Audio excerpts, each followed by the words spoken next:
Um, good evening, ladies and gentlemen. Good evening. Good evening. Sorry. Good evening, colleagues and friends. Welcome to ACM.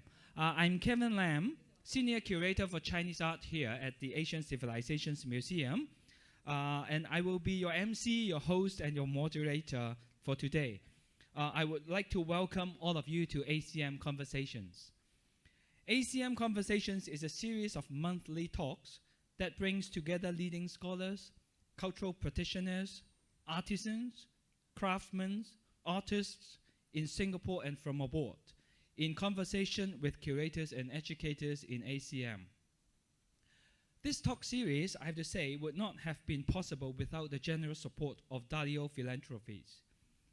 And for today, it is my pleasure to introduce to you our speaker, Dr. Nikhil Joshi, Senior Lecturer and Associate Director in the Department of Architecture in the National University of Singapore.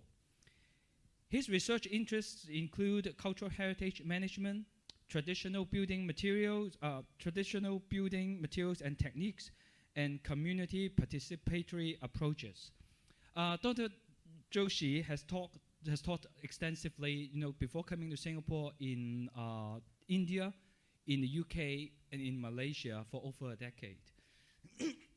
So Dr. Joshi's talk today, titled "The Elephant and the Dragon: Faith and Morality in Asian Architecture," will be about cultural exchange, adaptation, and evolution in architectural forms across Asia that happened together with the spread of Buddhism. He will be sharing with us a lot about stupas, about pagodas, and pailou. And here I have to apologize. In fact, we should have brought Dr. Joshi here much earlier. The thing is, like, as the curator of the exhibition of the current Pagoda Odyssey exhibition, one of the questions that I have been asked regularly, I mean, apart from all these, stories about the pagodas, one question I have been receiving is that, okay, so these models are wonderful, but the visitors always want to know where the Chinese pagodas come from. We have done our research. We can tell them, oh yeah, it originated from the Indian stupa. Oh, how it somehow combined it with the Chinese pavilion, and then it turns into this multi-story architecture. But I think what Dr. Joshi is going to bring us and share with us today is a more elaborate and a more fantastic story about this transition from Indian architecture to a Chinese form. So please join me in welcoming Dr. Joshi onto the stage. Thank you, Dr. Joshi.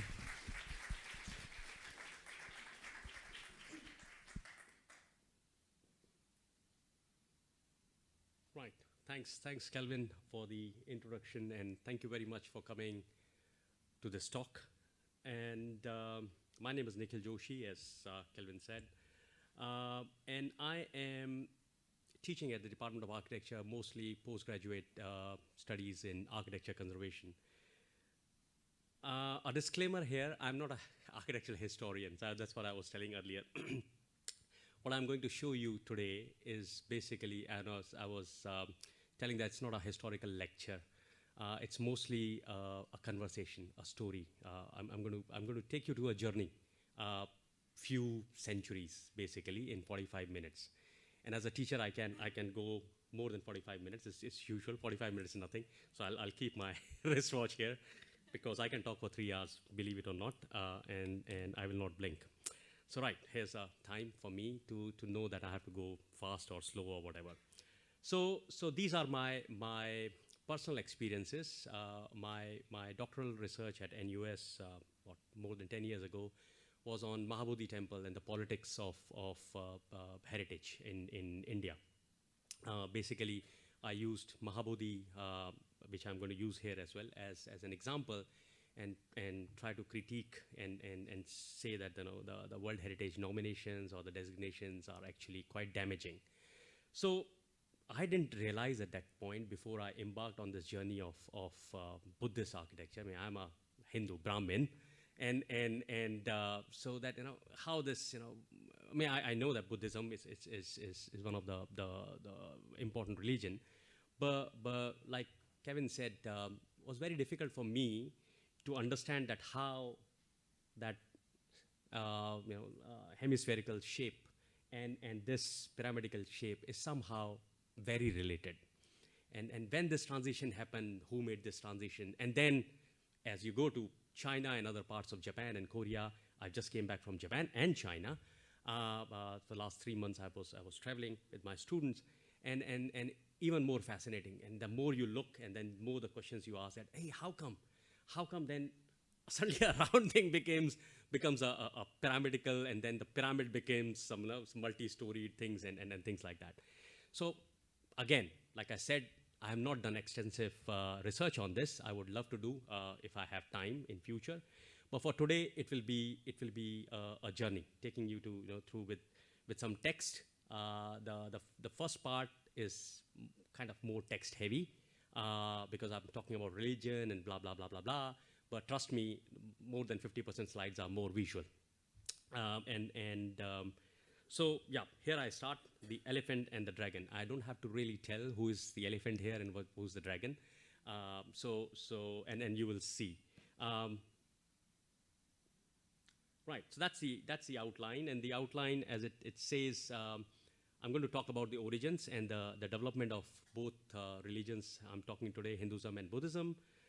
Very important, for if you don't know the religion, you will not know why the buildings were constructed and built and why the changes. So quite important to know very briefly. It's not a historical lecture, like I said, it's a history lecture. Then how come Buddhism appeared in India? What were the reasons behind it? And then how it spread to the other parts of Asia and East Asia.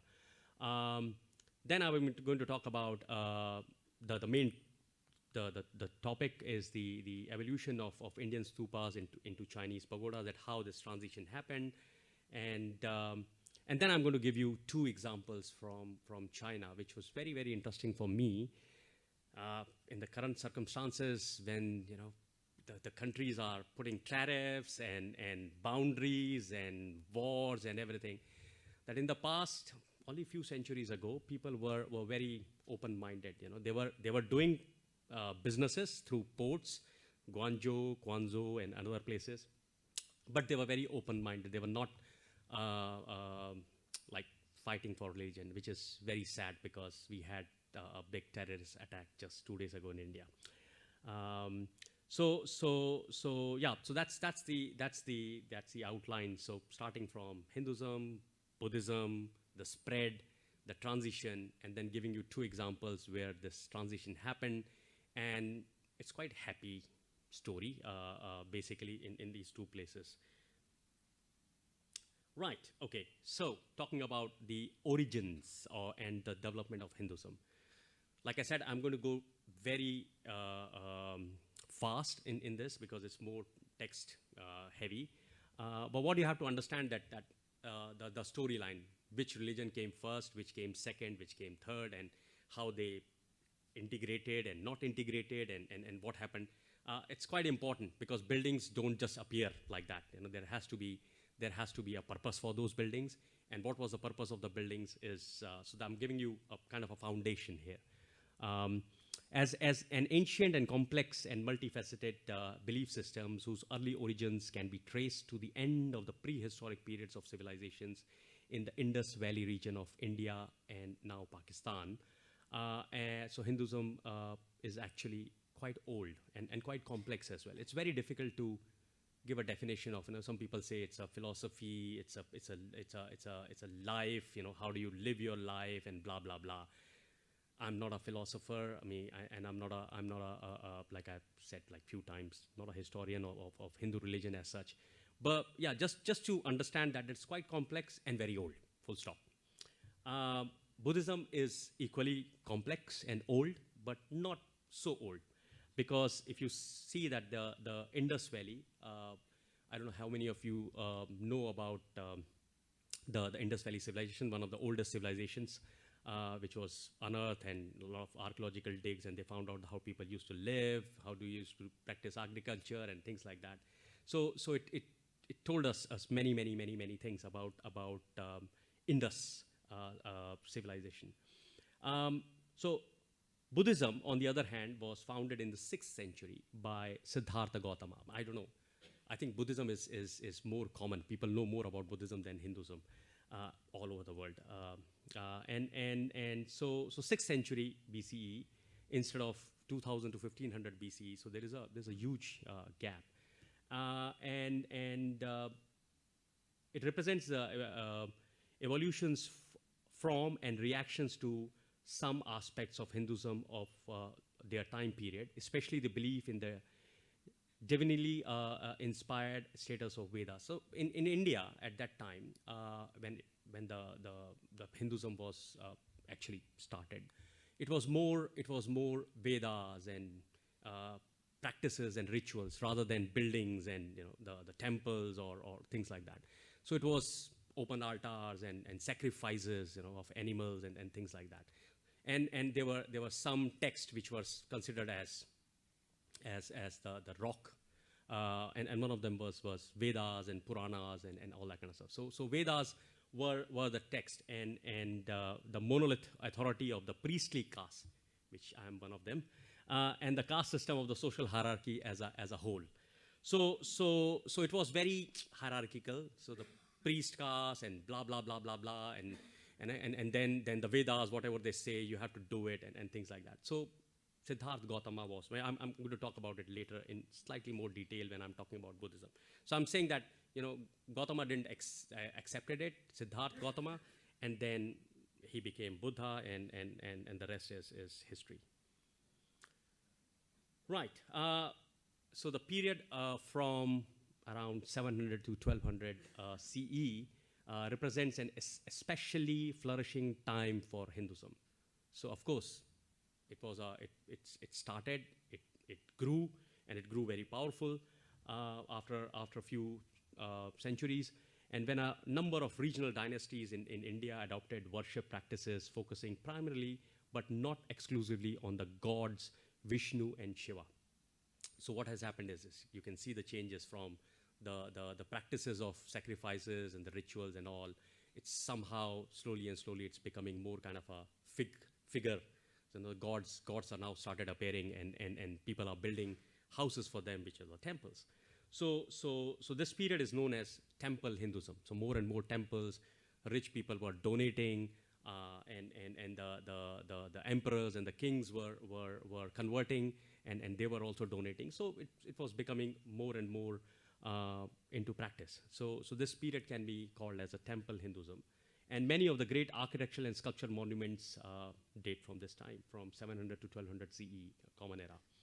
Buddhism, as a separate religious system, was virtually extinct in India by 1200 CE, and I'm of course going to talk about it slightly more later. There were many reasons.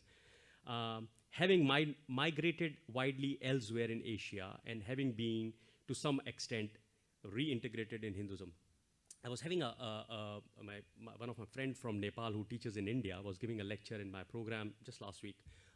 He is Nepali, and he was showing some of the pagodas from Nepal, because we were talking about intangible heritage. He was talking about rituals and practices and blah blah blah blah blah in Nepal, and when he showed those pictures, he was saying, "Oh, what you're looking here is a very fusion.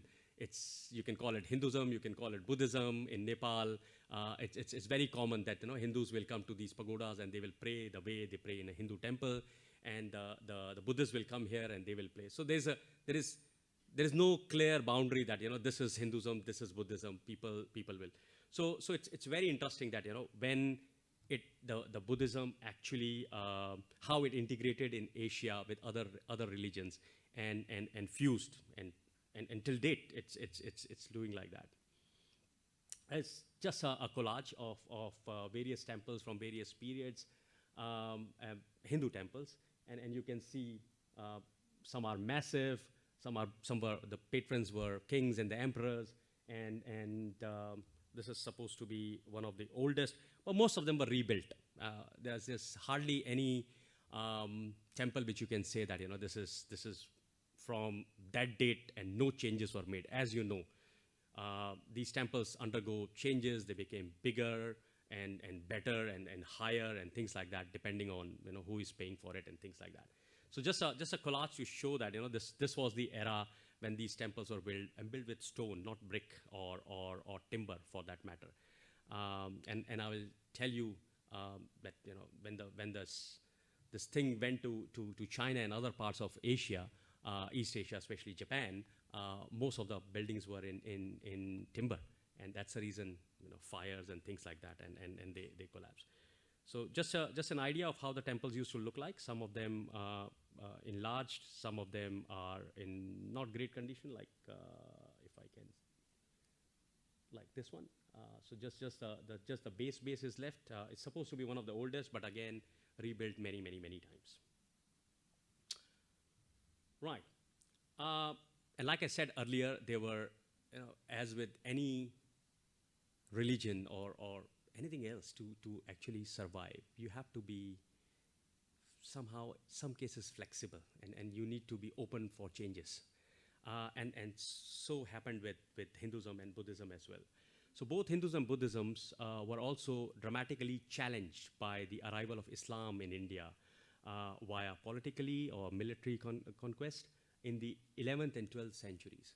So as you can see, a very old, from 700 to 1200 BCE, before Common Era, it actually survived few thousand years. And then with the conquest or the arrival of Islam in 11th and 12th century, they have to go through changes, or otherwise they could have survived. From about 1200 to 700 Common Era CE, northern India came under the control of Islamic rulers. So India is quite big, and it's quite diverse as well, with religion, with food, and if you have been to India, you will know. If you just go to New Delhi and say you have seen India, you are wrong. If you just go to Agra and say you have seen Taj Mahal and I have seen India, that's wrong, because I'm born and brought up in India, and I can't say that I have seen the entire India. Very difficult. I have been to very few places in southern India, which I want to go, but I have no chance. So mostly Islam or Islamic rulers were because in the central part there were Marathas, and the southern part was also controlled by Hindu rulers. So they were quite powerful. So they managed to control for a very long time, but not for until the Britishers came. But the northern part, because it was small territories and everything else, so they lost to these powerful Islamic rulers. And as the famous story of Nalanda's libraries and all the Buddhist libraries burning for months by the Islamic rulers, because they were against all these temples and figures and gods and goddesses, and I mean that's their way of religion, basically. So they killed people, they destroyed these monuments or the temples, and so these were the periods of intense conflict. So for almost a century, during this time, as well as evidences of mutual toleration and intermingled influences, such as the special growth of mystical Islamic Sufism in India. So it was not just they were fighting against each other. There were instances where this tensions actually resulted in a very interesting fusion, and something very interesting came, like this Sufism, the Indian Sufism, or Bhaktism, or Sikhism in 15th century, the 14th century, 15th century. The Sikh religion came into being, which was a very interesting. Again, it was something like Buddhism, that the Guru Nanak and other people, they didn't like what was happening, whether in Islam or Hinduism. So they started their own sect, and so all these things were happening. So after few hundred or millennia or something, the 11th, 12th, 13th century was quite lot of things were happening, not just in India, but Asia as well.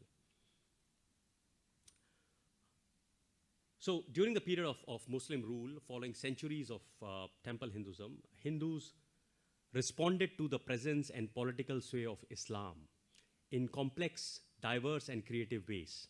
What is most apparent in late medieval Hinduism is the vitality of forms of religion that are devotional, esoteric, or syncretic, and a corresponding de-emphasis on the role of religion in constituting the political and social order. Like I said, this was a period when a lot of you can't be very flexible, so you have to be like bamboo. So if it is, so you have to change a little bit, but keep your core principles, and that's how you grow. Otherwise you will just fall down. So that's what it was happening, and a lot of small, and Sufism is, Indian Sufism is one of the fantastic, and Sikhism is one of fantastic example during that period or just after that. Because of Hinduism's lengthy history and continued multifaceted evolution to the present day, and the diversity of its branches and its remarkable ability to transform, there is no clear and simple way to succinctly define the principal beliefs and key practices of Hindus.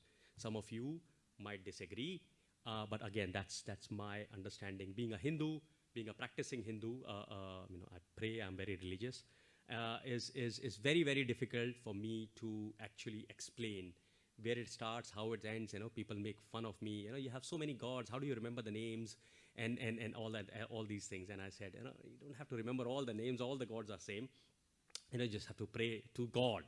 But yes, but there are some people, and like I said, unfortunately, the current condition in India, there are people who are actually dividing people based on what religion you follow, where do you go, what you wear, and things like that. But that's politics.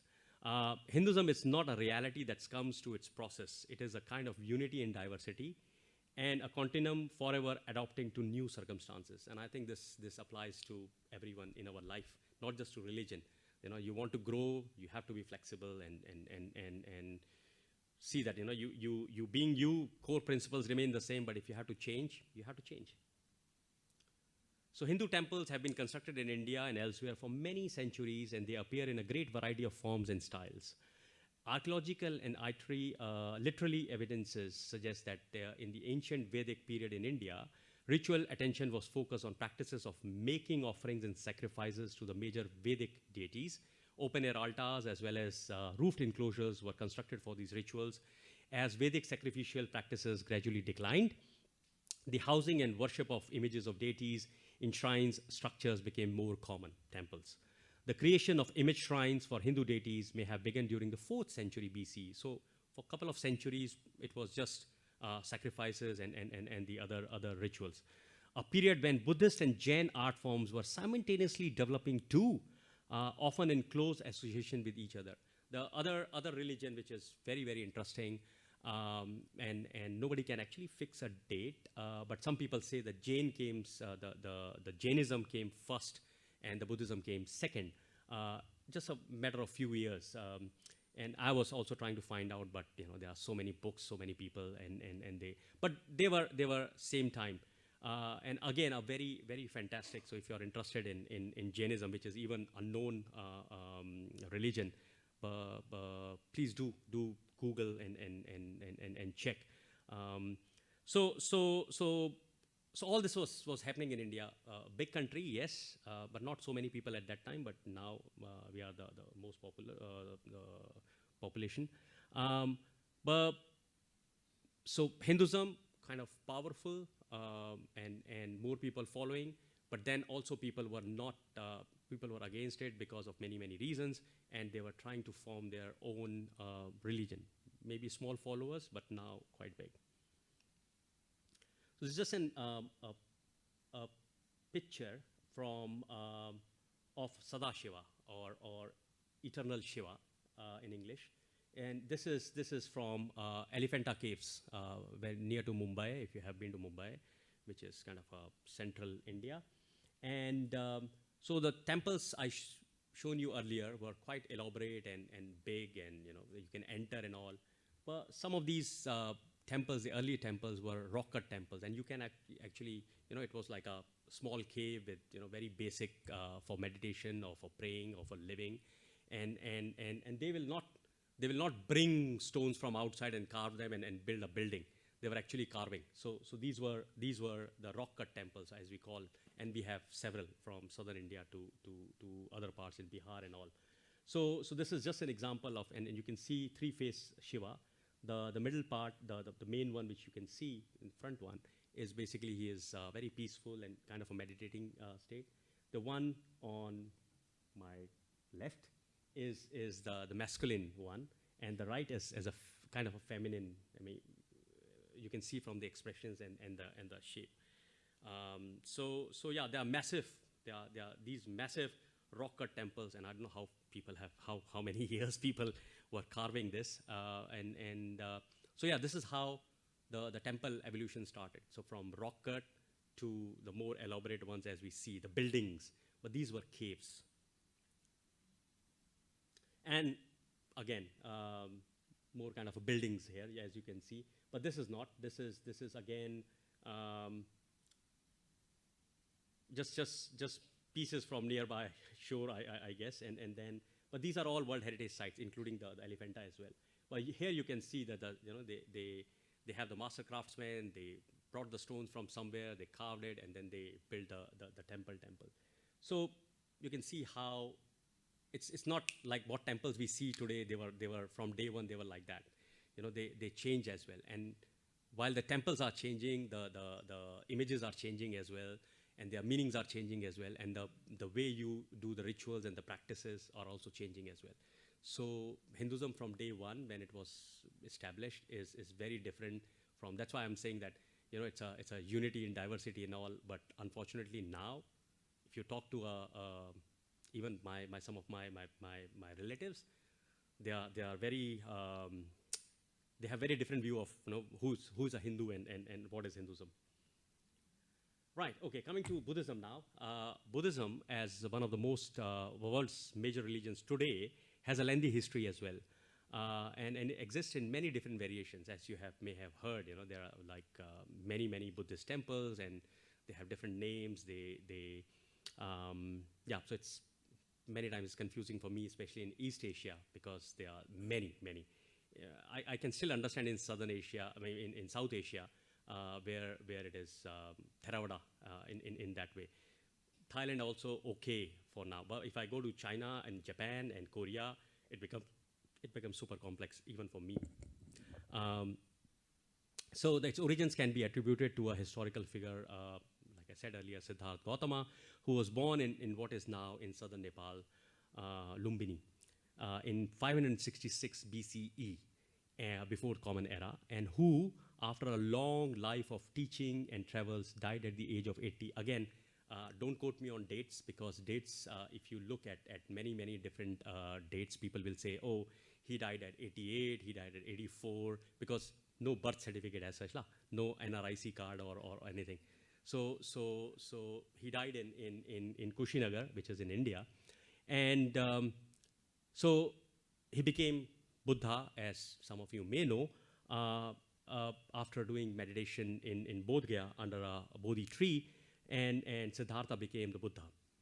So two places of importance here for me as such, and I have visited them, is the place of enlightenment, which is Bodh Gaya, and the place where he attained what we call as a nirvana or parinirvana, a peaceful death, basically, in Kushinagar. And after the Buddha's parinirvana, his teachings continued to be orally disseminated, as well as interpreted by a growing number of schools and increasing settled is the word here, monastic communities, because mostly they were traveling and everything. So once they started settling, they have to have food, they have to have some sort of shelter, and many things. So their lifestyle is changing, and their way of preaching and rituals will change as well. So for many centuries, it was whatever it was orally transmitted. Nothing was written as such. There was no text that Buddha said 1 do this, 2 do this, 3 do this. there were, after his death, after many centuries, there were a lot of debates and discussions happened that, and a lot of interpretations for that matter. And even till date, like I said, nobody can actually say that, this was the date when this happened, this was the date it happened, and people usually interpreted it in many ways, like all other texts as well. If you look at Bhagavad Gita, there is the Hindu scripture, and then it's written in Sanskrit, and then people will tell you different meanings in English, people will tell you different meanings in Hindi. So again, quite complex to understand that, but the core principles still remain the same, and I'll come to that. Although Buddhism began in India and during several periods of history was supported and encouraged by major political leaders, the emperors and the rich people like Ashoka in the 3rd century BC, and the Pala dynasty in southern India through 8th to 12th centuries CE. But unfortunately, 13th century, it was completely out of India, declined, was like nowhere. Islam was one of the reasons, and many other reasons as well. Several cultural and political factors were doubtless influential in the process of its decline, such as the growth and popularity of devotional and revival movements within Hinduism. Like I said, Hinduism was also getting threatened by the popularity of Buddhism. So they were trying to see, oh my God, my followers are going, my donations will be less, right? So how can I get the so-and-so emperor to be, just following Hinduism and not Buddhism or things like that. So yeah, it's all about donations. So that was the reason, and also the reabsorption of many Buddhist concepts and deities into the ever-expanding Hindu pantheon, and the Islamic invasions in India that began between 11th and 12th century. So again, major religion, but within few centuries, it completely declined or it was completely absorbed. Like I said, it will be very, very difficult if you go to Nepal and ask for, okay, so where do Buddhists pray, where do Hindus pray? Because it's a very interesting fusion. Again, a very interesting study that, how it is still there and nobody is fighting that, this is Hindu, this is Buddhist, you pray there, I pray there, which has happened in India.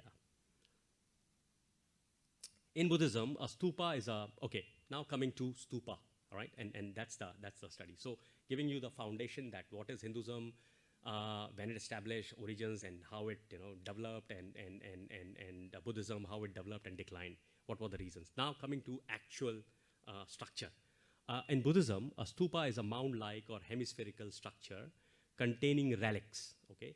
Buddha, during his own time, and again, this is a legend or a story, I cannot tell whether it is. Now, I have read it in few places that somebody asked them, how do you want to be buried, once you die or cremated? And then he folded his robe like a square. He put his begging bowl on top, the bowl, and he put his stick, a shaft on top. So he said, this is interesting. This is how I stupa. So again, story. I cannot be 100% sure whether Buddha did this and when he did it. But he was he was not in favor of carving his figures and building temples in his name. He was completely, and no written structures. He said, you need to experience what I am saying, the teachings, and if you find it useful, then please practice it and tell others as well. So that was as simple as that. There was no rituals and dancing or singing or blah blah blah. But it's all quite new. So that's the main purpose of stupa, is basically relics inside, no doors, no gates, you can't go in, and you build a stupa. Every structure has a meaning, a reason. It's not for decoration purposes as such, and you pray there, you meditate, and sometimes the big stupas like Borobudur, you can actually go up and go to the top as well. But most of them are single structure, massive, but you can't climb. It's not considered good to climb a stupa. Religious buildings in the form of Buddhist stupa, a dome-shaped structure, started to be used in India as commemorative monuments associated with storing sacred relics of the Buddha. When Buddha passed away, his parinirvana, his ashes were collected and distributed to 8 different people, including his clan, the Shakya clan. And two were given to two important persons as well in urns, and it was said that they were converted into stupas in different areas, and the one in Kushinagar is where he passed away, parinirvana. So the stupa there is supposed to have the relics of the ashes of Buddha, and on top it was a stupa, this one. So that's in Kushinagar, and what you are seeing here is Ramabhar Stupa in Kushinagar, discovered in 1876 by a British archaeologist, of course, Alexander Cunningham, and fully unearthed in 1910. What you are seeing is you'll see, oh, it's massive, it's beautiful, it's big, blah, blah, blah, but sometimes they are speculative as well. You know, they just collected all these things and then they built it. I'm not saying that they were all cheating, they were archaeologists, but you have to take it with a pinch of salt, because I have faced it. When I was doing my doctoral research, I found that there were no reasons for it to be like that, but because it looks beautiful, it looks monumental, and it was built like that, and everybody believes it. Everybody believes it, because who am I to say that this is wrong, this is not, it should be like this. So just to give you an idea that, this is where Buddha passed away in Kushinagar, and this is a stupa which contains the relics, ashes. So this is how an architectural drawing will look like, being an architect. The top part is from the top, and the bottom part is the elevation. Of course, that's much easier. And as you can see, in South Asia, the form is a large solid dome above a tholobet or drum with vertical sides, which usually sits on a square base. So there is a base, on top is the dome. And some large stupas, like I said, have railings, paths at the base to walk, do a paridakshina or circumambulation, chanting the mantras. As you've seen, you'll go around the stupa or the temple. It's quite common, and the gateways. In my abstract of the topic, I talked about the gateways, which is very important, because the gateways here are very similar in the purpose and the meaning in what in Chinese, if I pronounce it correctly, sorry, my Mandarin is not that, pailou. Pailou, yeah. so that's my understanding, that these are quite similar in purpose and meaning, and hence I'm connecting those as well. That might be some influences, some inspiration from these, because in India we call them toranas, or the gateways, right? Toran. So that's a torana, or the gateway, which were usually four, the four main cardinal directions. At the top of the dome is a thill vertical element, which is it's like a chhatras or umbrellas. We call chhatri in Hindi, or chatras in Sanskrit.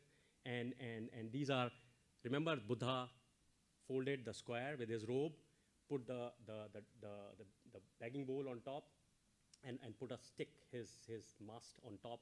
So that's exactly the shape. And in the middle is but nobody can enter. It's not pyramid that you can enter and see, or it's not the rock cut temples that you can actually enter and pray. But that's a major difference between pagoda and stupa. That's another example of the world famous World Heritage Site in Sanchi in the central India in Madhya Pradesh. So this is said to be originally commissioned by Ashoka, who was a Hindu king but then converted into as a Buddhist, and he built loads of stupas, and he preached and promoted Buddhism. So, and he was a very kind of ruling a big area, so a lot of people converted to Buddhism at that time. And so yeah, that's you can see the shape, you can see the railings, you can see the torana, which is very, very important.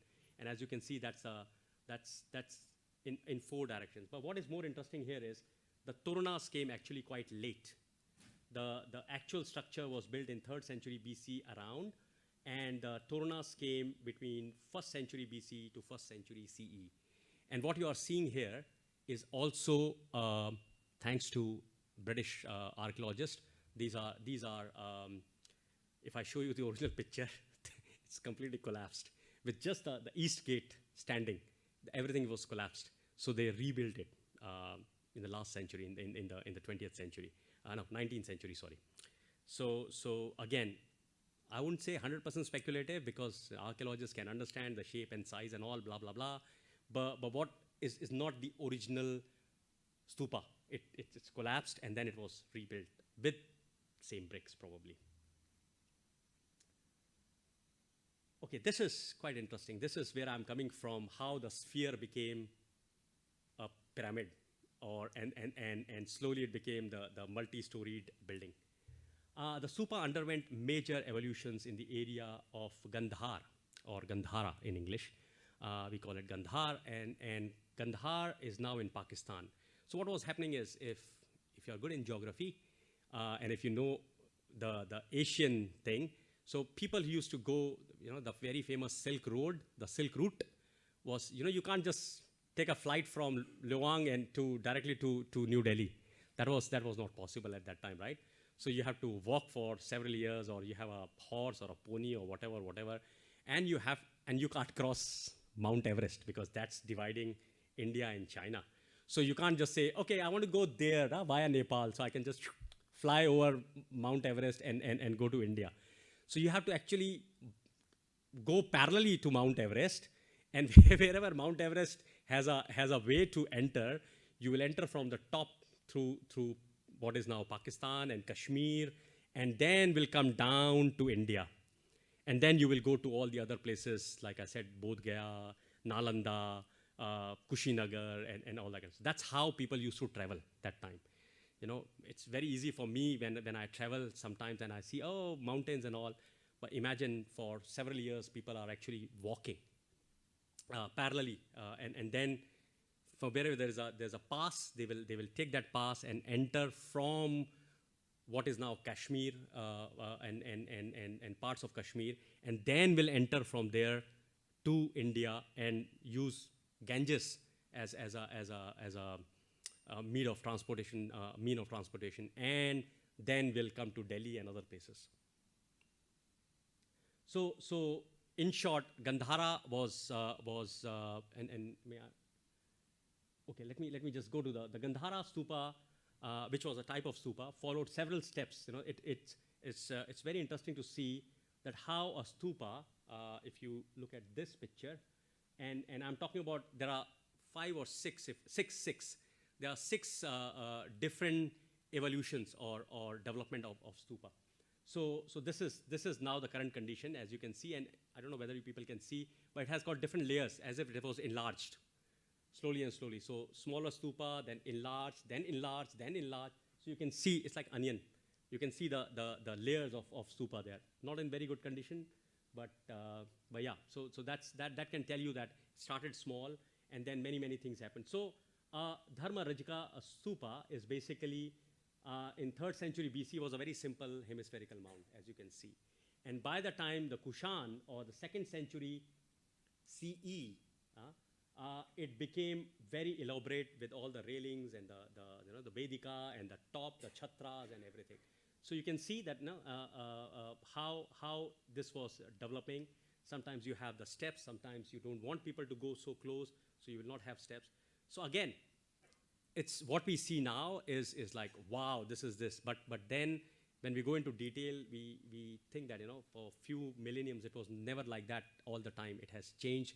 And why it was changing? Because of people and their understanding and so on and so forth. So this is another. Please remember the previous very simple spherical, and now you can see this is another, the second development stage, Saidu Sharif Stupa, and you can see the flight of steps going up with the 4 columns on 4 sides. So it's very different from Sanchi Stupa, which you saw, right? And there is no torana as well, but it has a kind of a umbrella on top as well. So and people are praying. So yeah. So this is elevated square platform with 4 sides, steps going up and 4 columns. Then in the 2nd century CE, this type of stupa, Lorian Tangai Stupa, is very different from the very simple one, right? Now more decorated, The chhatras are very elaborate as well, very big, proportionately, as if you can see. And very interestingly, all these narratives, the stories, carvings, from a very simple stone structure or a brick structure to all these carvings started to appear, the stories of jatakas and things like that. So it was becoming more like a book, a religious book basically. And then the Jaulian stupa, which is in Taxila, is very pyramidal. So can you imagine, in few centuries, a very round, very simple structure is now become a very sleek and slender and very pyramidal structure.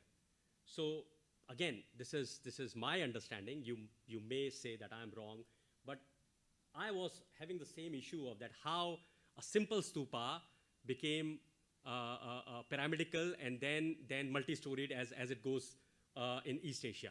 So there must be a reason behind it. It cannot happen on day one that, okay, I'm sure the Japanese could have made a round spherical one. So why they were making it a multi-storied and doing it, or Chinese for that matter. So this is my kind of a line that this might happen for many reasons. And this one is Mahabodhi, Bodh Gaya. This is the temple where or not this temple, near the temple. I don't know whether you can see this tree. This is the Bodhi tree, and not the original Bodhi tree, and not in the original location.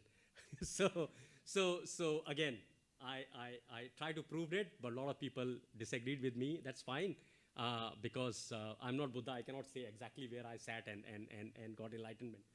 But again, so that's the tree under which he's believed to sat and attained enlightenment. The temple was in this exact temple is, as you can see, current structure dates back to 5th century CE, but heavily repaired as well, thanks to Alexander Cunningham, the British archaeologist. And as you can see, this is a Buddhist temple, right? So why they built it like this and not a stupa here, not a round one? And this is 5th century CE.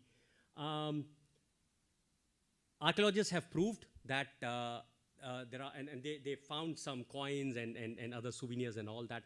Actually it was in 2nd century CE also. It was quite pyramidal, but not like the top was very different. Now top looks like a chhatri and the dome and all, as you can see. Not very clear picture, but yeah. But if you look at the 2nd century CE one, it was still like this, and with the all these niches were filled with figurines and the stories. So again it was becoming more like the pyramidal the Jaulian one, which I showed the last one. So one day I will come back here and tell you why this exactly was happening. And this is a brick structure. This is a brick structure which is plastered with lime. Very interestingly, as I said, 5th century BC, 5th century CE, Common Era. Even till date, this picture was taken then like 10 years ago when I was doing my doctoral research, and it's a contested site. Some Hindus, I will not say all Hindus, because I can see some Hindus here as well, and some Hindus believe that Buddha was an incarnation of Lord Vishnu, 9th incarnation of Lord Vishnu. So this place, although it is officially a Buddhist site, but Hindus also go there and pray almost every day. And major rituals, not minor rituals. And this guy, as you can see the Buddha statue at the back, that's a main sanctum sanctorum. But he's a appointed Hindu priest who will go there and pray him as if he's a Hindu god every day, every evening. Okay. So and you can see a lot of Hindu pilgrims. They actually in the complex, and they are doing like Qingming festival. So they are praying for their ancestors there, so even in India at this moment, it's very difficult to say what is Hindu, what is officially it's a Buddhist site, but yeah, Hindus are free to go there and pray as whatever you want, and they do it because their belief is that he was an incarnation of Lord Vishnu. Anyways, so I thought that will be interesting, but yeah. So these are the three, after Buddha's parinirvana, several regional sects and schools developed as Buddhism spread widely through India and beyond. And these are the three mains one. I'm not going to do the minor ones. Theravada, wisdom of elders, Mahayana, and Hinayana. So the two mains were Theravada, which is mostly Sri Lanka and India. Mahayana, which you see in Thailand and other places, Southeast Asia. Some Hinayana as well. So these are the three main forms of which is still practiced in. Okay, coming back to the core principles. Remember, I told you that the core is very important. You can still be you if your core is the same, but you can change the dress and you can be anything. One day you can wear a chomsang, or the other day you can wear something else. So it doesn't mean that you become Chinese. And if you're going to a Chinese wedding, then you will try to be like blend in and you will wear something Chinese. If you're going to Indian wedding, you will probably but the core is core, right? So these are the core of these two. In bold are the two core concepts or the facets of Buddhism, which is Four Noble Truths, which talks about suffering. That everything is because of suffering, your attachment, right? I'm not here to preach that don't suffer, don't attach to things. But yes, I believe very, very strongly that's a root cause suffering of suffering, your attachment. And the Eightfold Path, how do you live a life, righteous life? So that's also very, very important. That right way of eating, right this, right that. There are many. It's 8 rights. So if you follow that, you are officially a Buddhist, basically, right? So Buddha promoted, like I said earlier, it was not very difficult. That's why people, it was easy for people to understand and all. Buddha promoted a balanced and disciplined and measured lifestyle to achieve a liberation from suffering. This state of liberation is known as nirvana. Indeed, many Buddhist concepts such as nirvana derive from and significantly reinterpret Hindu beliefs in reincarnation, samsara, that you don't have to be reborn, actions and their consequences, karma. Whatever you do, you will be, in this life or next life, you will have to pay for it. And liberation, moksha, that you don't want to come back in this suffering. This world is suffering, this life is suffering. We are suffering every day, even no matter we are happy, but it's a suffering, and ultimately you have to die, which is also a suffering. So you don't want to come back in this life.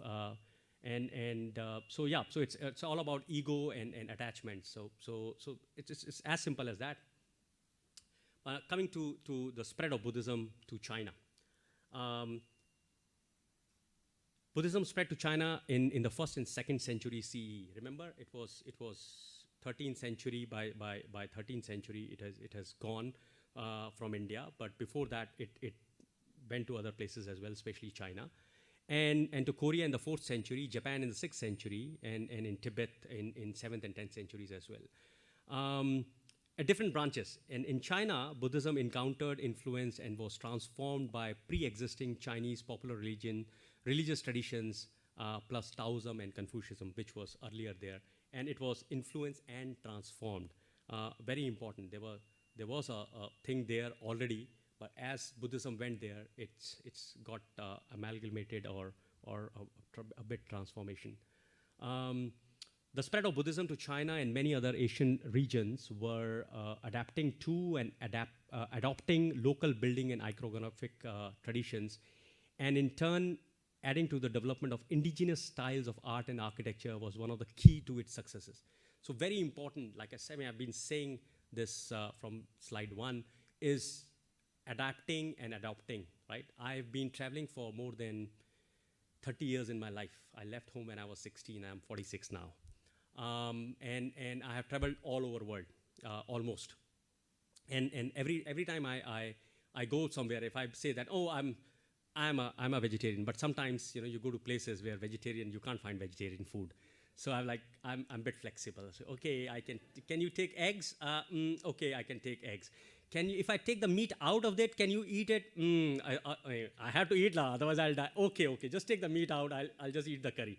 So adaptation, right? I have to survive. So that's what the religions were doing. They had to survive. So religions, the philosophy, the core philosophy remained the same, but how the buildings were built and how the religion was practiced was slightly different, but not as same as in Bodh Gaya or Kushinagar, but in China was different. And hence, we see from a stupa to a pagoda.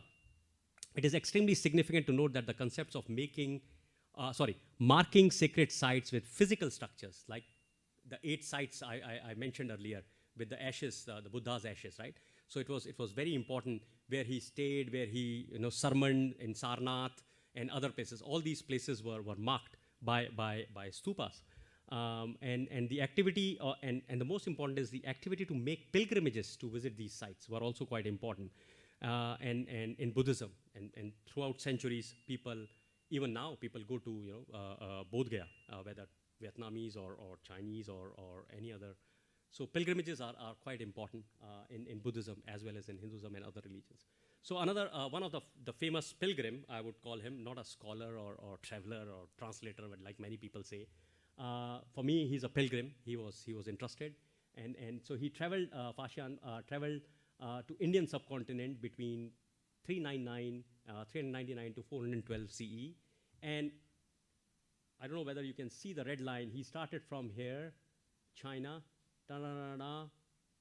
went parallelly to the Mount Everest, and then wherever the pass is, entered through Gandhar, and then this is Madhya Desh, which is Madhya Pradesh now, and this is the current India. So from Kashmir, from Pakistan, Gandhar to Kashmir, blah blah blah blah blah, Magadha. This is the place which I was talking about: Bodh Gaya, Takshila, Magadh, Kushinagar, Sarnath.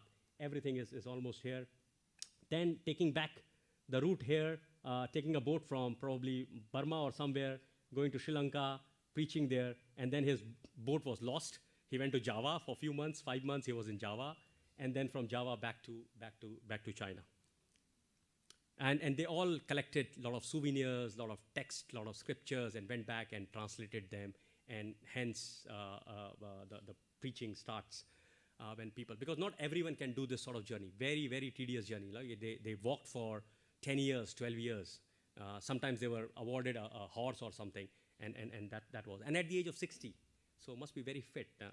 So another pilgrim or a traveler who traveled from. Another pilgrim or traveler who traveled from Changnan to China, Tashkent and all, which is now Samarkand, Russia, a bit of Russia, Bamiyan, Afghanistan. He stopped there as well. Takshila, Pakistan, Mathura, very famous for Buddhist. Kaushambi, Sarnath, Bodh Gaya, Ujjain, Rajgir, Patliputra. This is the hub, and then went back. So 2 main people, and please remember his name, because you will find him in the White Horse Temple as well, because he started from there, and then he went back and became the abbot and died there. So we are still in China. Now I'm taking you from India, Bodh Gaya to Loyang, and as you can see, there's no direct flight, but still takes 19 hours and 10 minutes if you have to go there. Bodh Gaya, the temple here, a Buddhist temple, and that's a pagoda in Loyang. Loyang is a place which was very, very important, was the first Buddhist capital, first temple to be built there, and so on and so forth. So what is important here to see is how this, from the hemispherical dome to this and to this, is each region adapted its architecture styles and materials to the original core symbolic meaning of the stupa. The core meaning is still the same, and the key principles of Buddhism. The evolution of Indian stupas into Chinese pagodas exemplifies cultural syncretism, as religious and artistic ideas were interpreted and reshaped by new cultural context while maintaining a connection to its origin, which is India. So I'm going to talk very quickly about Loyang. The pagoda, again, same like the stupas and the temples in India, rebuilt. The original one was built in timber, and of course, timber not very safe if you're burning incense or something. Burnt down, and then rebuilt several times.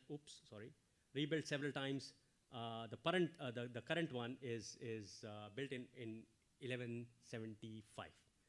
So yeah, almost 1,000 years old.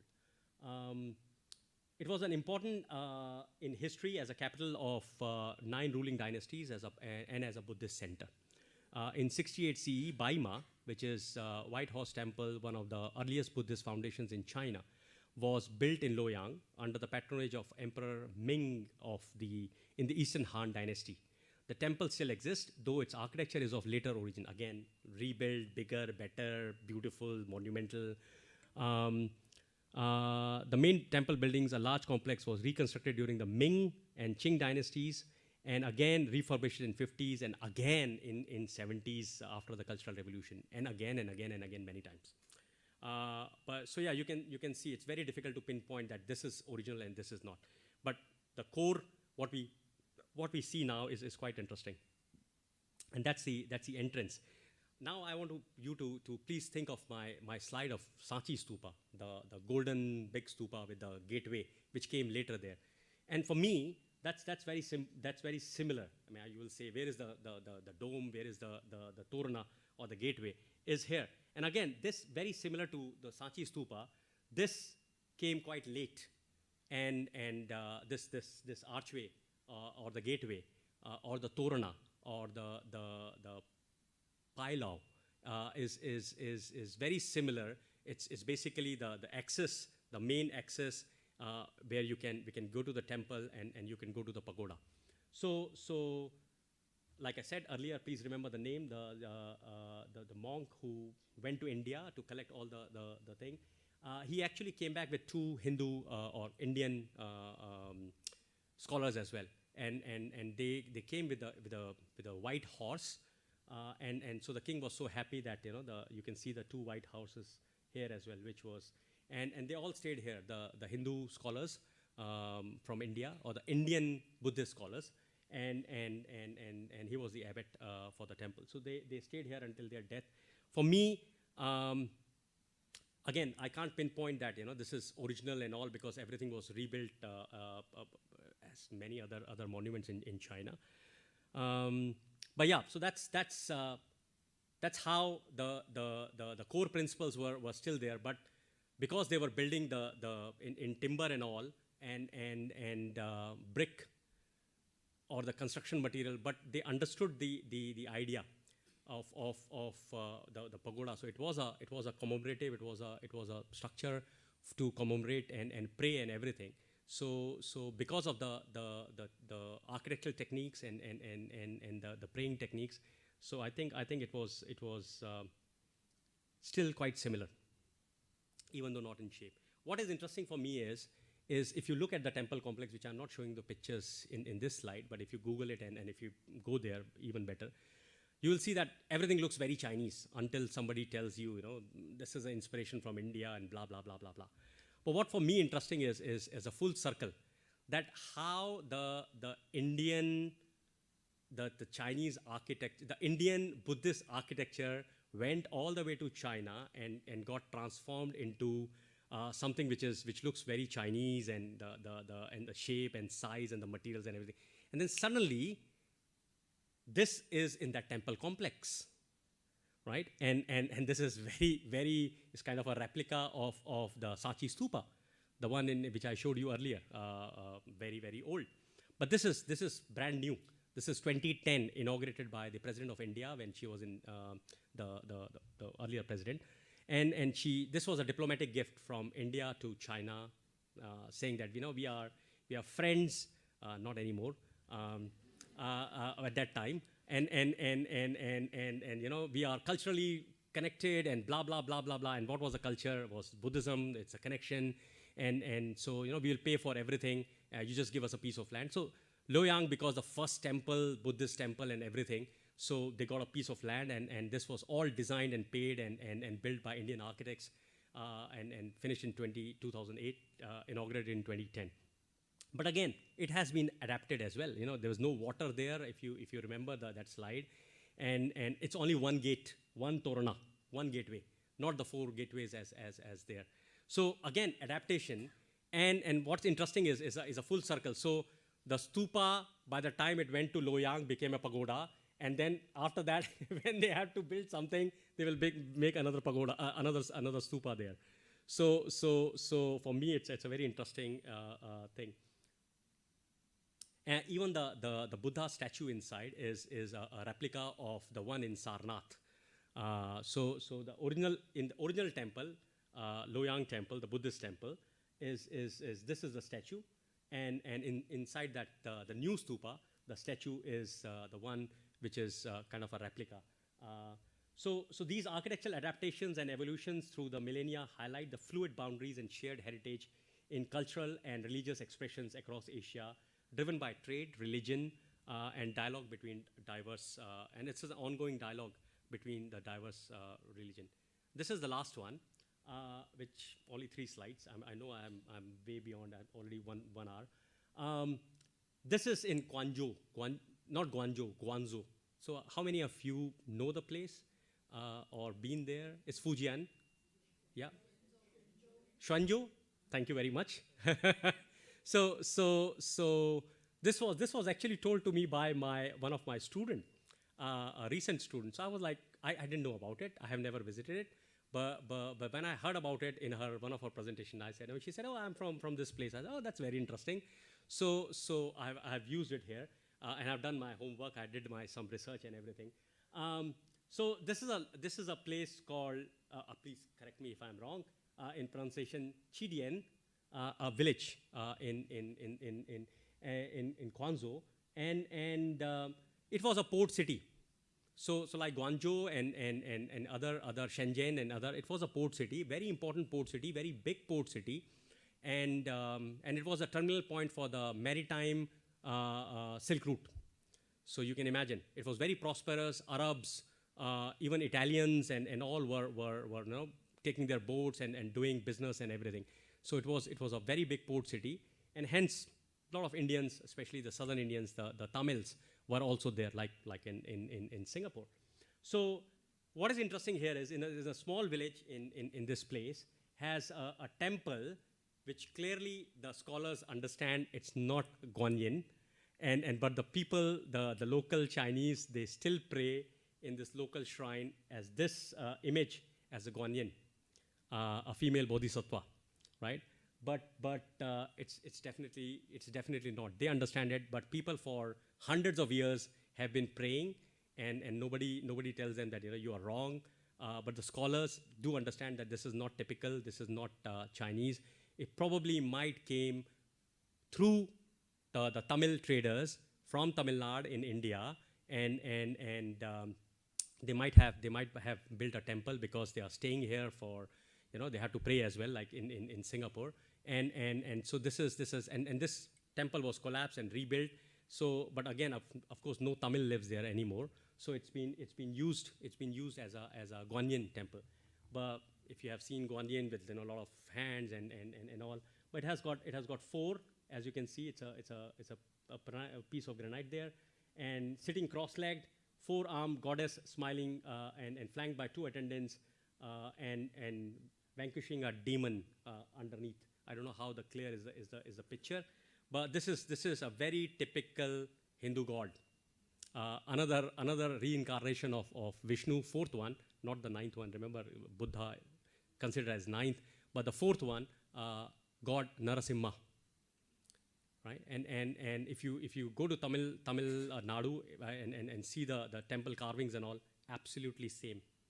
So and that's, if I don't tell you where this picture is from, you will say, India la, no problem, absolutely Indian temple. But this is a Chinese temple in Guangzhou. This is the base of the temple. A panel inscription of God Narasimha there. You can clearly see. God Narasimha is man-lion, half man, half lion, not Merlion. But Narasimha is different. so it's half man, and through his incarnation, he killed a demon and did very good things.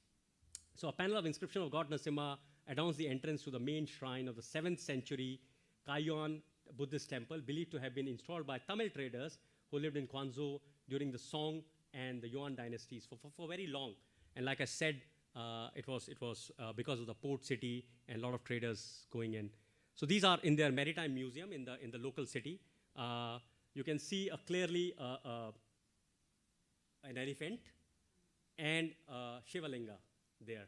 So there is no doubt that this is Indian, right? And there is a park there called Bamboo Park something in that near the temple, not very near but near, and they have a Shivalinga there, and people call it a bamboo shoot. So this is what interpretation can do. I'm not saying they are wrong because that's what they understand. It's a bamboo forest, so yeah, it's a bamboo shoot. But it's clearly for me, it's clearly a Shivalinga, and the archaeologists there and the people tell me that it was unearthed in 1930s, and it was kept in the storage for a very long time, and then they had no purpose or use for it. So when they have this bamboo park, they put it there, and people started believing it's a bamboo shoot, right? So yeah, these are all there, and that's not the end. So not just the base, but the columns as well. So can you see the two columns? There are 6 actually, all of them have got carvings, and it is the same, the Buddhist temple in Fujian, originally built in 685, 686. The columns in the picture are believed to be reused from the 13th century Shiva temple. So there was of course, you are there for centuries and you are rich, you'll definitely have a temple to pray, but that was somehow demolished, or something happened to it. And because the columns were beautiful, and people were very green at that time, so they were there was no green mark, platinum or gold or status or ally, but they wanted to reuse, so they were reusing it, and they had no problems. And now the largest Buddhist temple have got carvings of God Narasimha and the other carvings in the columns, and nobody has any problems, right? They're not claiming it to be a Tamil temple. Like, if this would have been in India now at the current stage, they would start saying that this is basically a Hindu temple. Buddhists can't pray here. And these are the close-ups of the two. I mean, absolutely, Lord Shiva there with long hair, with a trident in the hand, and a 2-head drum, a small drum, and on top is God Narasimha, the opening of the belly of the demon, and killing him, so from all this, what I have for 1 hour and 7 minutes, what I wanted for you to take away today is basically across the vast landscapes of Asia. Sacred architecture tells a story not only of spiritual devotion, but also of shared moral frameworks and evolving cultural identities. The elephant, a revered symbol in Indian traditions, represents wisdom, strength, and the moral traditions. Represents wisdom, strength, and the moral foundations of Buddhism.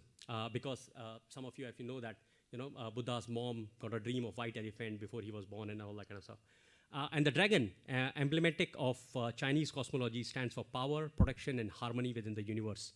So as Buddhism traveled along the Silk Road, carried by monks, merchants, and pilgrims, these symbolic creatures came to embody a deeper synthesis of faith and morality, shaped in brick, stone, and wood. From the rounded stupas of ancient India to the soaring pagodas of East Asia, architecture became a canvas where sacred ideals meet the local artistry. In these structures, we find not only the echo of prayers, but also the ethics of balance, compassion, and cosmic order shared across diverse yet interconnected civilizations. And particularly in China, the stupa evolved into a multi-storied pagoda, often made of wood or brick and influenced by indigenous watchtowers and traditional Chinese architecture elements like the pavilions and all. This process exemplifies cultural syncretism, wherein the religious and symbolic meanings of the stupa were preserved, yet expressed in ways that resonated with the visual language and the spiritual landscape of each region. Such transformations reflect the dynamic interplay between continuity and change as Buddhism interacted with new cultural context. These exchanges are ongoing. They are still between India and China, as I showed in one of the recent examples, driven by trade, spirituality, curiosity, and intercultural dialogue, has shaped a rich tapestry of Buddhist architecture that bridges diverse civilizations. Thank you. Thank you, Nikhil. Thank you. Thanks for your wonderful tour de force that started from one side, starting from India and all over China. That's one point that I'm very, very impressed. Take a seat. That I'm very impressed when you're talking about how these sacred ideals met with local artistry. That's like one idea immediately come to my mind. You mentioned Xuanzang. One of the things that Xuanzang wanted to do in Xi'an is to rebuild a pagoda like the Bodhi Gaya. But he succeeded. But a few years later, after he passed away, the architecture started to appear a little bit shaky because they didn't get the good Indian architects to help them to build it. So what the empress at that time did was to find Chinese architects to somehow renovate it and turn it more into a Chinese pagoda. So somehow it seems like the heavens, or some whatever reasons, it doesn't allow an Indian architecture to be directly transplanted into China. So I think that's a very wonderful comment to your talk. I think let's take a few questions. Yeah, we are beyond our time, but let's still take a few questions. So yeah, the lady there. Hi, thank you.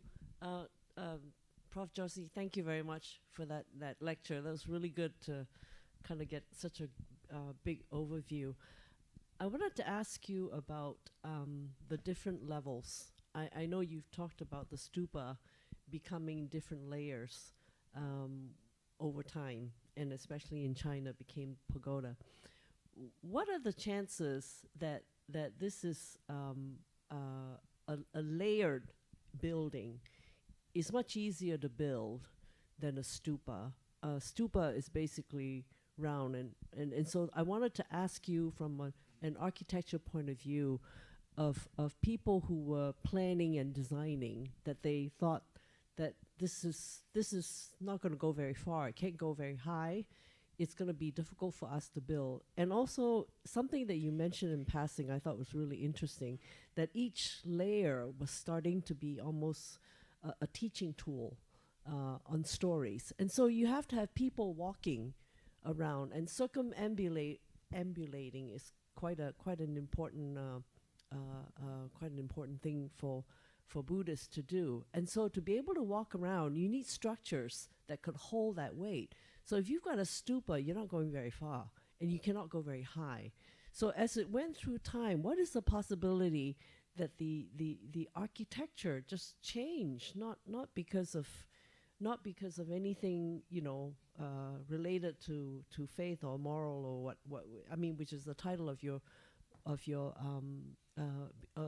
talk, but just simply because architecturally it was much easier to build. Right. Are you an architect by any chance? No, I'm just from the public. I just talk a lot. No, a very good question. I think as an architect and as a cultural explorer myself, I've been asking this question. And like I said earlier, unless I reincarnated as one of the craftsmen who built Sanchi Stupa or something, I cannot give a exact answer because it's not written anywhere that this is the play. But what I have been trying to tell in my lecture as well, there were many things. There was not just one idea that it changed from a solid hemispherical dome to a multi-layered, multi-storied structure. It might be because of architecture. It might be like the stupa examples which I've shown you were very simple stupas earlier. But then they started getting decorated as well. You have the niches, and then you put the statues and figurines there, and it's kind of become like a billboard for Buddhism, right? Because people were not educated. There was no, it was all orally transmitted. So when you see all this, then it is easy to tell. It was kind of a promotion as well. The life of Buddha and all. It's much easier when you see, rather than you're reading a Pali or a Sanskrit to understand that, which I can't read. So very, very difficult. It's much visually is much easier. So I think not just one thing which actually influenced this change. It can be many things. It can be that people have more money. Technology got improved as well. so they can go higher, bigger, right? And that's the reason they were doing it for stupa as well. The smaller stupa was getting more and more enlarged as well. So there might be, I don't think there's just only one architecture which changed this. I think it was many things. But please do remember, the purpose of stupa and pagoda is very different, right? Stupa is basically it started as something which contains the like ashes or hair of Buddha or tooth of Buddha or things like that, right? That was the main purpose, and not to enter there and do meditation and go up and read the scriptures or read the figurines and understand the meaning of what is life, what is suffering, and blah blah blah blah. So I think as the Buddhism was evolving, how do you preach to people? How do you make sure that people know that in Suzhou there's a pagoda there, very tall one. If I build a beautiful stupa there, nobody can see it. Now I can see it from the Suzhou station. I was just recently there. Oh, that's a pagoda. I can see it from everywhere. So like the spire of a church, what was the reason for that? It was for people to know, that's where the church is, right? Then that's where I go and pray to the Lord. So I think it might be that also, but it might be. I cannot say 100%. So there are many things, actually, factors which were playing here when this development happened. And also very important is the time. We are talking about centuries. We're not talking about few years. So centuries are centuries. In 60 years, look where Singapore is, right? So in next century it might be something else. So I think there are many. But somebody has to do a very thorough research. Is it just the material, the architecture style, or their idea of having a monumental, commemorative, very high, so people from other places also can see and come here and meditate, and the billboards.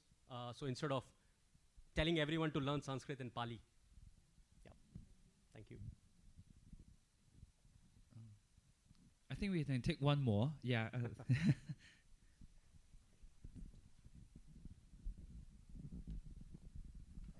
Thank you very much for your very fascinating lecture. I have one question. Some of the temples here in Singapore, the Buddhist temples, and also Buddhist temples and Shinto shrines in Japan, oftentimes are made without using any nails at all. They interlock. And could you please explain what the reasoning is behind that? I think the nails came very late. Before that, they were using some sort of pins, but they were all wooden pins as well, and that's how they do. And you have to also understand, when you are building with one material, which is a natural material, it will behave as one. I told you that I just came back from Japan, March. I was in for almost 3 weeks, and traveling to many places, from Hiroshima to Tokyo to another place with my students, and we met a lot of craftsmen. And we saw a lot of conservation works happening there as well, especially on the roof. Very interesting. The best part of using single material with no other tight connections is also that they work as one structure. So in case of earthquakes, they will move in one way. If you have a strong joint there, that's where the joint will break. And now talking about like a structural engineer, that's where the joint will break and the entire thing will collapse. So they want it to be more working as a one unified building, rather than putting some reinforcements or iron things there, dowels or whatever, and creating problems. Yeah, thanks. So I think we have now come to the end of this session, and so please join me again to thank you, Dr. Joshi, for this insightful talk. Thank you. And I'm also set to announce this is also the last of the lectures related to the Pagoda Odyssey. Don't worry. But please join me on 22nd of May, where we will have a new series of talks that tied in with our upcoming revamp of our Scholars Gallery, which will be about Guqin. And on 22nd of May, when the gallery opens, we will have another talk here from 7 to 8. That will be a talk and performance. We have invited one local Singaporean Gujin master in conversation with Gujin master from China, and also a master craftsman in making Gujin, also from China. So thank you very much. I hope to see you on the 22nd of May. And last but not least, I would really appreciate if you could give us your feedback by scanning the QR code on the screen. And I would also like to thank Dario Philanthropies once again for the kind support of this talk. Thank you very much and have a good evening. Thank you.